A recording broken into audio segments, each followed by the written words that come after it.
今集我要提醒大家唔好咁容易相信一啲導人迷信嘅說話。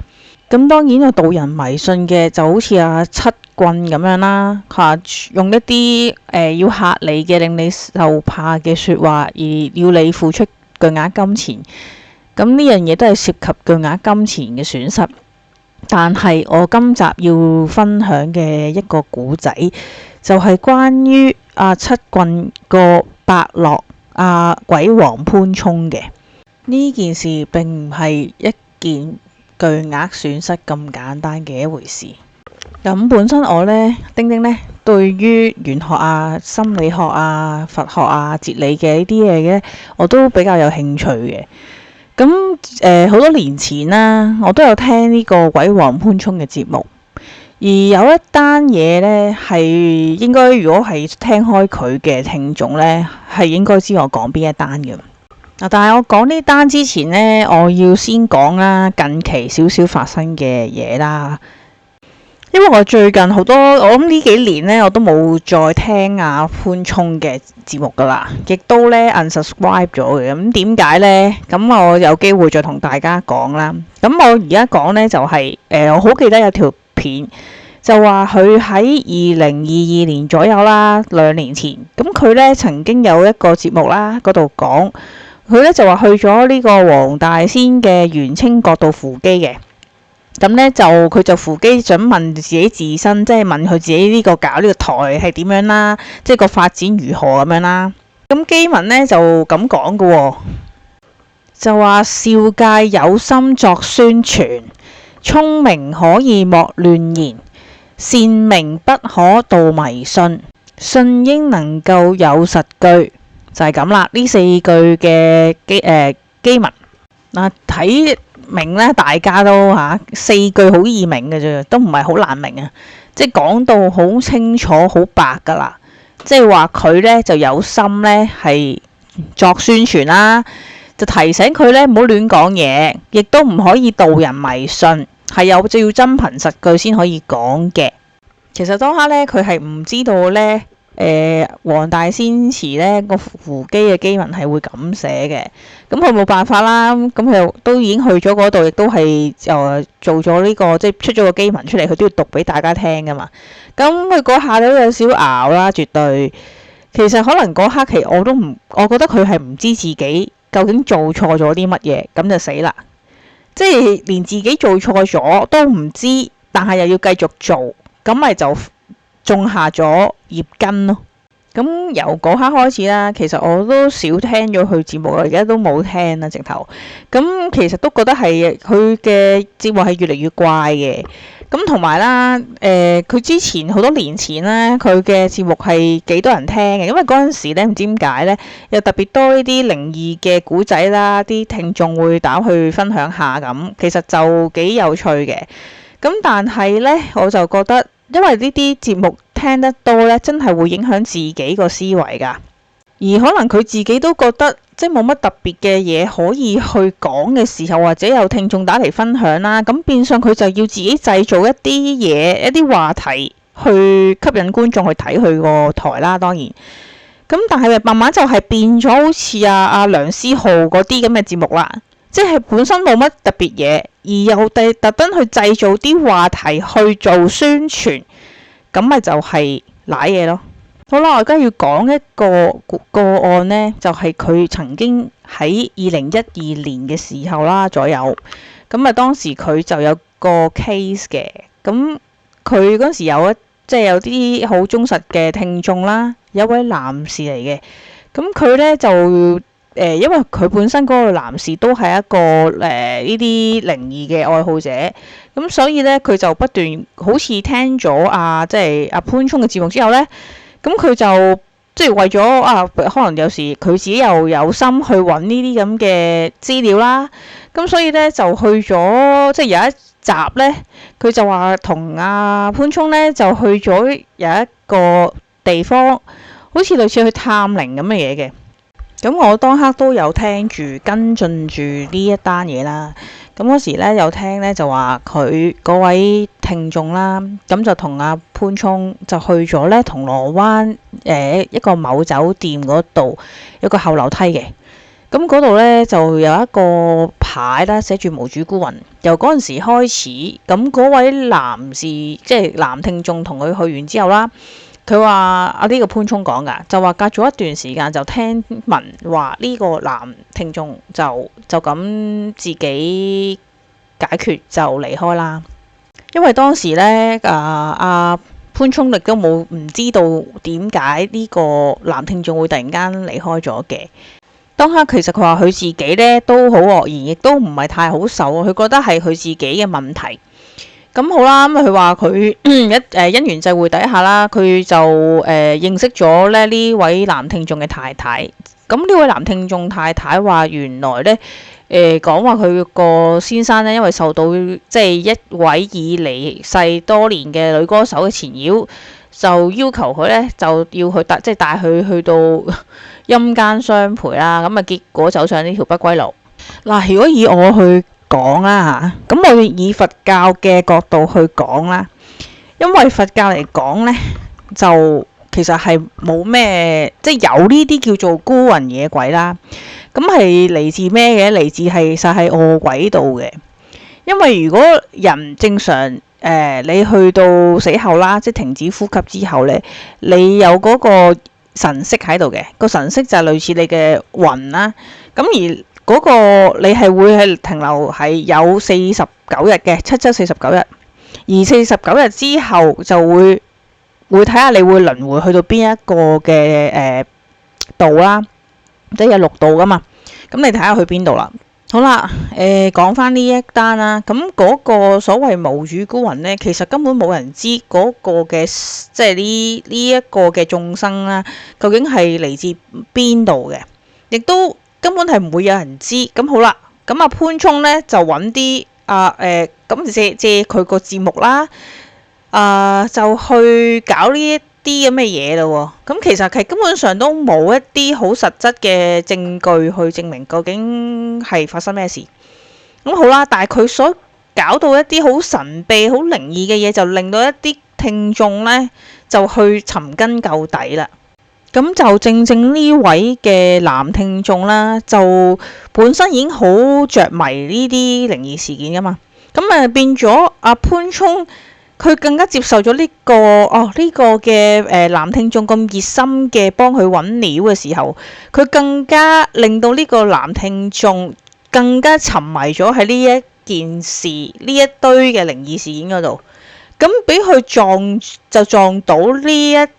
個位置，呢一個嘅眾生，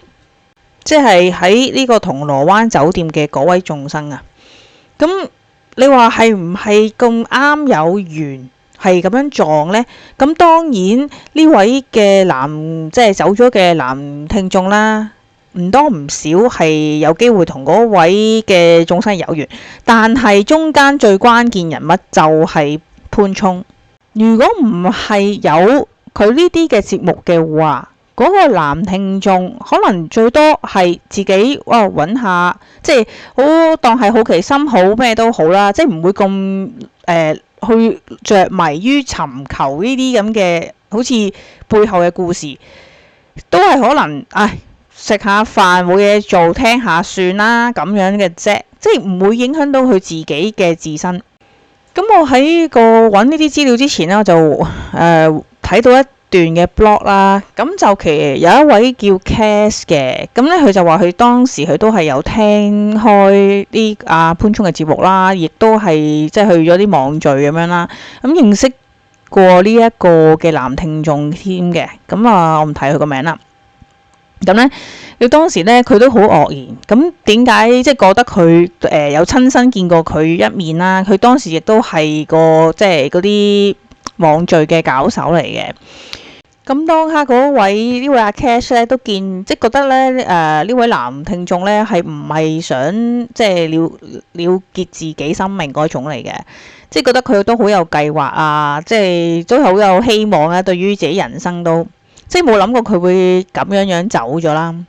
點解當刻其實潘聰都好自責？點解自責呢？到其實呢，佢喺呢個2022年嘅時候啦，佢亦都喺自己個台度有一集就揾咗所謂一啲師傅啦，即係有話係高齡人士，唔知係咪師傅，總之話自稱自己係高齡人士啊。咁就話去到銅鑼灣嘅酒店，即係嗰個位置呢，就擲啲聖杯，就問話嗰個嘅嗰位眾生啊，女眾生啦，就問佢係咪帶走咗個男聽眾。咁佢就問聖杯，就話冇，佢話個女嘅眾生呢，就話冇帶走過個男嘅聽眾喎。其實呢，我真係覺得好搞笑嘅。即係阿潘聰佢自己自責咗好多年啦，即係話由2012年啦，我當佢2012年去到2022年成10年時間啊，佢都未將呢件事放低。點解？因為佢自己都知道呢件事係由佢而起嘅，由佢而起嘅。對我嚟講呢，我信佛教，但係我亦相信係有一啲眾生喺人間嘅，因為佢哋嘅執念令到佢哋走唔到。唔肯離開，唔肯去輪迴。咁佛教都有講呢樣嘢嘅。咁但係你冇理由搞一啲節目，本來係聽即係接聽眾嘅，即係講古仔咁樣啦，聽聽眾電話嘅啫。咁點會搞下搞到去探靈，搞下會搞到要去呢啲咁嘅地方？即係其實。有人去可能做一啲嘢，去即係暫時安置咗一啲位置，咁令到可以走得嘅眾生就走啦，咁嘅意思啦，就唔好搞咁多啦。咁但係偏偏走去搞一啲節目嘅效果就要去吸啲聽眾觀眾，跟住呢，就搞到出咗事啦。我以前話曾經都聽佢節目，點解跟住唔聽呢？係因為我發覺我自己聽嘅時候係令到個人嘅能量係降低咗好多嘅，即係最少你聽完你會有啲驚啦，會覺得疑神疑鬼啦，會有呢種咁嘅感覺嘅喎。咁但係好啦，當我完完全全咁斷絕咗唔聽啦，我聽佛經，我聽佛咒，聽一啲正信啲嘅 message 嘅信息，咁我反而個人會精神啲，個精氣神會好啲，個能量會好啲，我唔會去到有啲地方我會驚，因為嗰啲嘅當你嘅能量降低嘅時候，你嘅頻道就會同嗰類嘅眾生、嗰類維度嘅人就會同頻，咁有啲人就會聽到一啲聲。睇到一啲嘢係唔係合乎常理嘅，係會有呢個情況嘅。但係當你就係將你嘅頻道調低咗，所以變相你會接觸到呢類嘅事。嗱，淨空法師有講過嘅，我有聽過佢講嘅。咁呢，佢就話：如果點解有啲人會睇到嘅呢，或者會聽到呢？係因為你有啲嘅即係冤親債主啦，即係離世咗嘅呢冤親債主。佢哋就會一路係喺你身邊嘅，咁喺你身邊嘅時候呢，佢會令到你個頻呢，你個頻道呢，都會同佢哋即係接觸到啦，令到你嘅頻道會降低咗嘅。咁嘅情況下呢，你都會差，即係可能運氣差，各樣又都差，身體差咁樣啦。但係呢啲冤親債主係一定係之前同你有關係嘅，先至會跟住你嘅。如果一啲人譬如探靈嘅嗰啲啦，咁佢本身係同嗰啲嘅眾生冇關係噶嘛，而你去接觸咗佢哋，變咗你去搞佢哋嘅時候，佢係會嚟揾你或者會黐住你係唔出奇，因為騷擾咗佢。所以呢，阿潘聰之前話同 A.P. 啦，咁 A.P. 亦都而家被提出嚟啦，就話佢同阿七棍有關嘛，好 friend 啊嘛。咁嗰時呢個 A.P. 呢都係專係而家都仲係做緊嘅，係去探靈嘅。咁有好多人已經係即係 advise 咗佢啦，話唔好再搞呢啲嘢啦，因為本身佢個人都好低能量嘅。咁低能量，你仲要搞呢啲嘢呢，就盞係令自己呢更加差嘅運氣嘅啫。但係嗰陣時呢，阿潘聰呢都冇阻止到呢個 AP 去幫佢探靈，因為當時佢做嘅節目呢都要揾阿 AP 幫佢做一啲節目，即係揾啲題材啦，咁就去探靈啦，就為咗又係要講啲嘢咁樣啦，咁咪變相咁佢其實嗰下佢話佢自己阿潘聰啊話自己都驚有嗰件即係銅鑼灣酒店嗰個眾生事件發生啦。咁佢都覺得唔係好想嘅，但係佢又繼續叫 AP 去探，佢覺得 AP 佢自己自發性，佢中意做呢啲嘢，所以呢就俾佢繼續鼓勵，即係好似好被動地鼓勵佢做咁樣啦。口講就話唔係咯，但係其實佢就繼續支持佢做呢樣嘢啦。所以呢，任何一啲可能電視台或者網台做一啲咁嘅探靈節目呢，根本就係一件好錯嘅事嚟嘅。你根本係即係導人迷信都不特止呢，你仲要搞亂呢個人同靈嘅嗰個界別啊！所以我哋喺度呢，要奉勸咁多位呢，自己本身嗰個能量唔係咁高嗰啲啦，就更加唔好去聽呢啲嘅節目，因為真係會令到你嘅能量下降得好緊要，從而就會接觸到呢方面嘅嘢。咁所以呢，同埋你迷信嘅係你根本都冇實質嘅證據證明嗰個究竟係咩師傅啊？究竟個咩師傅做唔做到啲乜嘢係好難去即係確定到咯。如果對呢方面嘢係唔係好熟悉嘅，咁直接就做翻一啲正常做嘅嘢啦，例如唔好夜晚太夜出街啦，